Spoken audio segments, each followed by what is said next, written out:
Welcome to another video. Keep watching to see how to make this card. Shown here are the supplies that you need. All the specific items that I used will be linked down below. Start by drawing out the design in pencil. I've included a link to a free template in the description box below.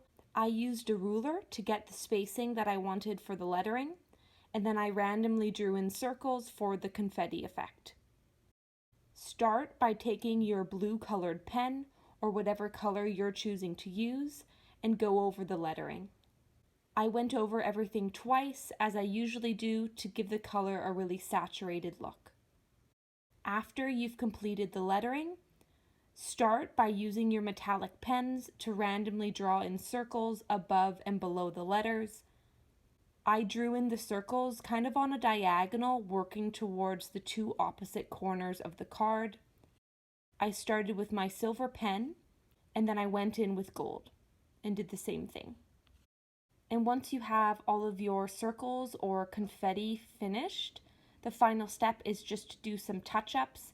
I took my eraser and eliminated some of the pencil lines that I had left over, or perhaps you decide you want an extra gold or silver dot here or there. Now's the time to do it. And then once all of the pencil lines are gone and you're happy with the number of confetti dots you have, this card is complete. I hope you enjoyed this simple and easy card tutorial and try making this card yourself. Thanks for watching.